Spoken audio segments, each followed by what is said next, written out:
யானை பூசை பண்ண சொல்ல திருவாரக்காவல்ல அது என்ன செய்யும்? இந்த தும்பிக்கையில தண்ணி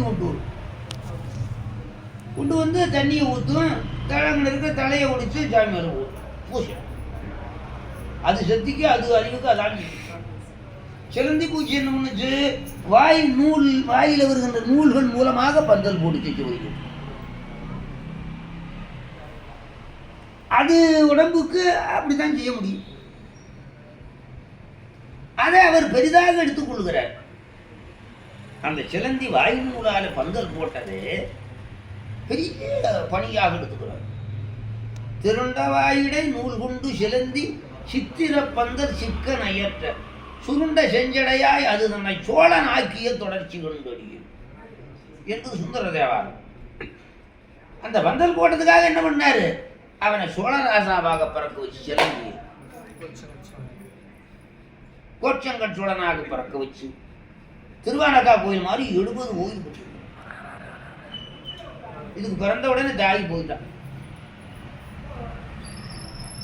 நாயன்மார்களிலேயும் ஒரு அந்த சிலந்தி பூஜை வாய்மலை இந்த சிறிய பணி செய்தாலும் சிவனிடத்திலே பெரிய பலம் கிடைக்கும். அப்படி அப்படி அப்படி அப்படி அப்படி அப்படி அதே போல அந்த இனி நெய்ய குடிக்க வந்துச்சு. சிறிய பணி இனி நெய்ய குடிக்க வந்தது. நெய்ய குடிக்க வந்தா வர்ற அவசரத்தில் ஆளுக மனுஷன் வந்தாருன்னு பயந்துக்கிட்டு வந்துச்சு. அந்த திரியில எப்படி மூக்கு மோதிருச்சு. சுடர்ல எரியில சுடர்ல மூக்கு சுட்டு முடிச்சோம்னா என்ன பண்ணும் பாவம்? இப்படி உதறிச்சு. மறுபடியும் அந்த மூக்கு அந்த திரியில பட்டு அந்த தாரையை விட்டு ஒதுங்கிருக்கு. ஒதுங்கினா உயரம். இதை பார்த்து ஜானகி சந்தோஷம் வந்துருச்சு. நம்ம ஆலயத்தில் குறைந்து எரிந்த தெய்வத்தை உயர எரிய விட்டபடியினாலே நீ மாபலியாக பிறந்து சக்கரவர்த்தியா பிறந்து உலகத்தில ஆழ்வான்னு வர கொடுத்தாரு. மாபலி சக்கரவர்த்தி நல்லா விளங்குதா?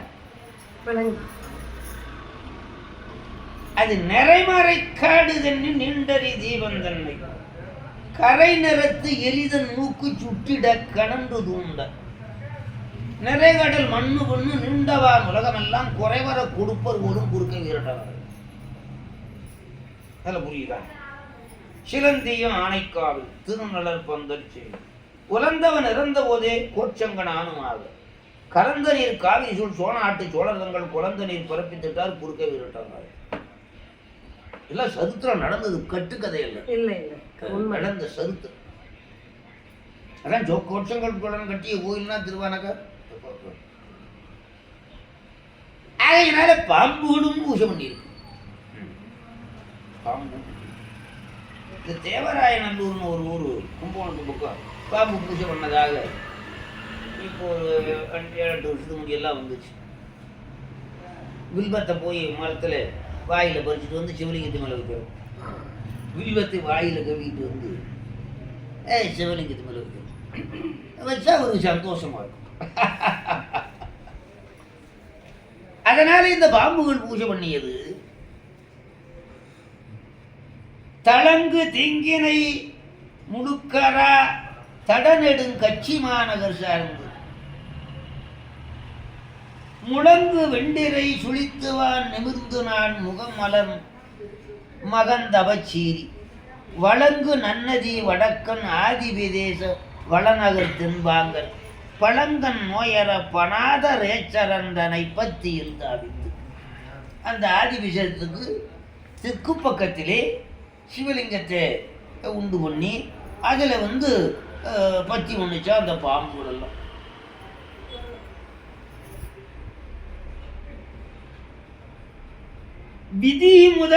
விதிமுறை சிவபூஷணையாற்று. அதுக்கு என்ன விதி தெரியும்? அதுக்கு தெரிந்த விதிப்படி செய்து ஆட்சி மாய்விடை கொடி பெருமானின் புதிய பூங்களால் அரிச்சனை பேற்றினான். சிவபெருமானை அரிச்சனை பண்ணிய அந்த புண்ணியத்தினால் புள்ளிரை மிடல் எய்தி அதிர்வுறுத்தமை அழைத்திட விரியனும். அந்த புள்ளரச என்கின்ற கருடனாலே நாங்கள் எல்லாம் தோற்று போய் அவதிப்பட்டோ இறந்து போனோம். அதனால உன்னிடத்துல வந்து நாங்கள் அடைக்கலம் புகுந்தோம் என்று பாம்பு ஒழுகுச்சான் ஜெவருமான். அடைக்கலம் புகுந்தோம் கதி எமக்கு வேறிலை என்று இறத்தலும் கண்ணுதல் அருள். வேறு கதி இல்லை, அதனால உன்னுடைய திருவடியை அடைக்கலம் என்று புகுந்தார்கள் பாம்புகள் சொல்லி.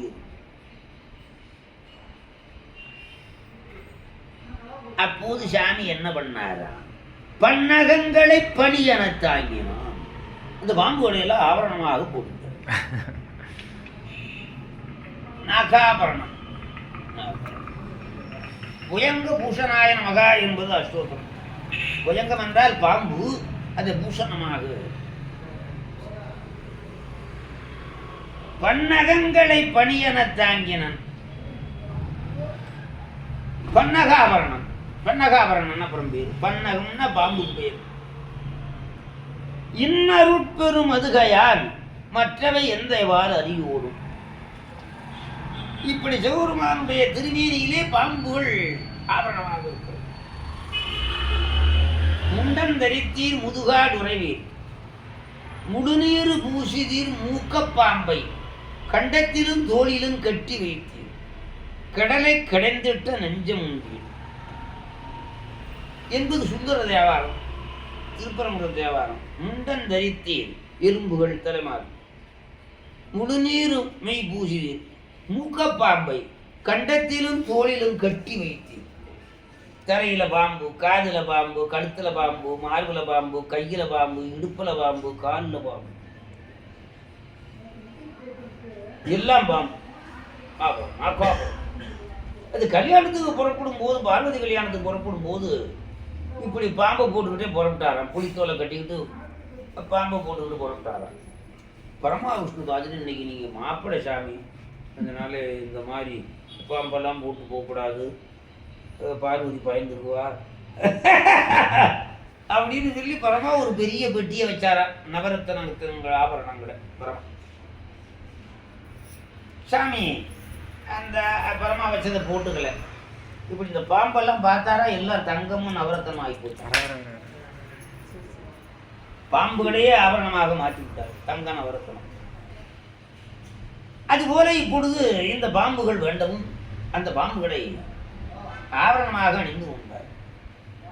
இப்ப நம்ம சிவலிங்கத்துக்கு அப்படி நாகாபரணம் வச்சா அழகா இருக்குங்க. நாகாபரணம் சுந்தரர் தான் பல இடங்கள்ல பாடுறார். திருப்பதி தேவாரத்துல, சாமி நீ பிச்சைக்கு போற, காப்பாற்றி போற, பிச்சைக்கு போற. பிச்சைக்கு போகும்போது ஒரு இந்த மாட்டை ஓட்டிட்டு போற, அப்புறம் இந்த பாம்பை தோல்ல போட்டுக்கிட்டு போறேன். பாம்பை தோல்ல போட்டுக்கிட்டு மாட்டையும் காளை மாட்டை ஓட்டிக்கிட்டு போறேன். அந்த மாடு இப்படி முறைச்சு பார்க்குது, காளை மாடு பார்க்குதா, இந்த பாம்பு புஷு புஷு.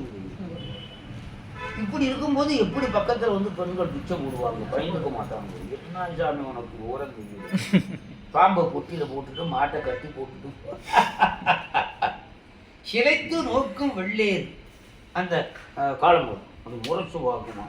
சிலைத்து நோக்கும் வெள்ளேர் செந்தழல் வாயது, செந்தழல் வாய பாம்பது மூஷனும். மூஷன் அதுக்கு சொல்லி கொடுக்குறாரு பத்தியா, அப்படிங்கிறது மூஷன்.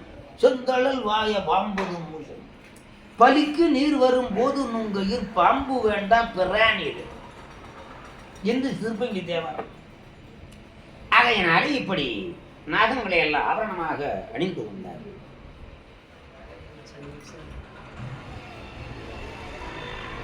அப்படி அணிந்து கொண்டால் இப்பொழுது அந்த பாம்புகளுக்கு பெருமை கிடைத்து போட்டது. பெரிய இடத்துல அது இருக்கும்படியாக ஒரு வரம் கிடைச்சது. துண்ணு வெம்பகை கழுலனை, மகாவிஷ்ணு ஏறி வர்றாருல கருடனை, கருடன் பாம்புகளை கொல்லுமா? இப்ப இந்த பாம்புகள் எல்லாம் அந்த கருடனை பார்த்து கேட்குதான். மகாவிஷ்ணு வருவாரா, கருடன் மேலே ஏறி வருவாரா சிவருமான்ட்டு? இந்த பாம்புகள் கருடா சௌக்கியமா அப்படின்னு, கருடா சௌக்கியம் யாரு இருக்கு இடத்தில் இருந்து கொண்டால் எல்லாம் ஜெயிக்கணும் அப்படின்னு கருடன் சொன்னார். யாரு இருக்கும் இடத்தில் இருந்து கொண்டால் எல்லாம் சுகிக்கும். துண்ணு வெம்பகை கழுலனை சுடு கழுலனே சுகங்கொல் சுகங்கொல் என்று அஞ்சாமே பண்ணி மேன்மையின் வினாயின இம்மொழி பாடலால் இருக்கும். இது உலகத்தில் ஒரு பழமொழியாக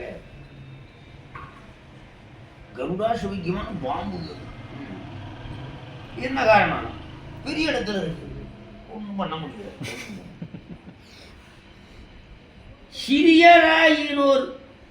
சிறியராயினார் சார்வினை விளையன்மின். இது மூலமா உங்களுக்கு ஒரு புத்தி சொல்றேன்னு கேளுங்க. சிறியவர்களோடு சேராதீங்க.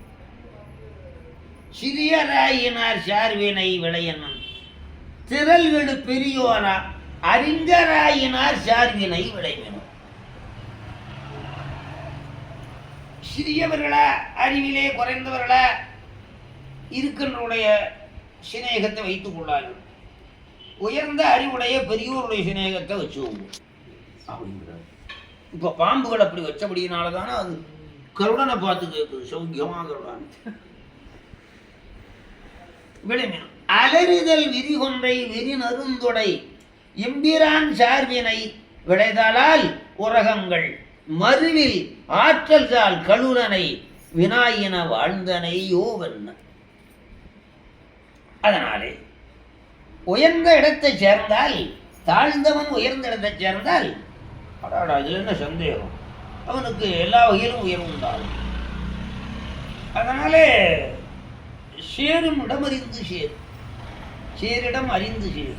சேராத இடத்திலே சேர வேண்டாம். சேர்க்கை சேர்கின்ற இடத்தினால்தான் ஒருவனுக்கு உயர்வு உருவது. சேர்கின்ற இடத்தினால்தான் உயர்வு உருவது. அதனால இப்படி சிவபெருமானை சேர்ந்தபடினால பாம்புகளுக்கு அவ்வளவு தைரியம் வந்துருச்சு.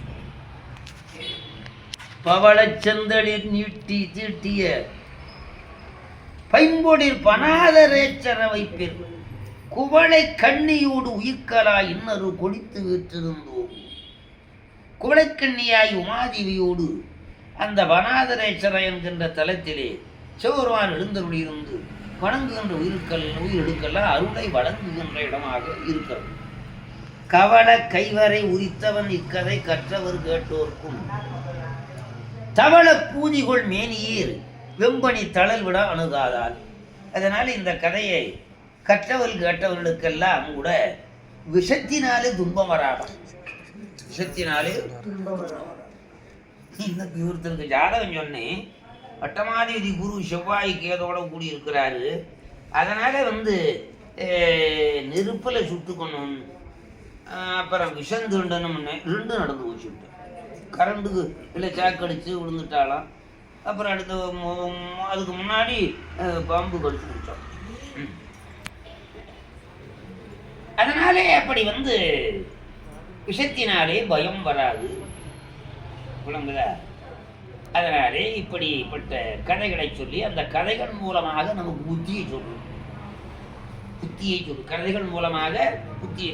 இந்த பாம்புகள் எல்லாம் கருடனுக்கு பயிர்ந்து கொண்டிருந்த பாம்பு பெரிய இடமா இருக்கிற சிவபெருமானை சேர்ந்தபடியினாலே கருடனை கேட்கிறது சுகமான. ஆகையினாலே இப்படி சிறியவருடைய தொடரை விட்டு விடுங்கள், பெரியவர்களுடைய தொடரை பெற்றுக் கொள்ளுங்கள். அரியவற்றுடெல்லாம் அரிதே பெரியாரை பேணி தமரா குரல். பெரியார் உடன்குடல் பேரின்பமாகி திருமணம். ஆகையினாலே இப்படிப்பட்ட இந்த கதையின் மூலமாக இந்த மாதிரி உண்மைகளை கண்டு இந்த உண்மையை நாம் கடைபிடித்து நன்மை அடைவோமாக என்று சொல்லி இந்த அளவிலே இந்த உரையை நிறைவு செய்கின்றேன்.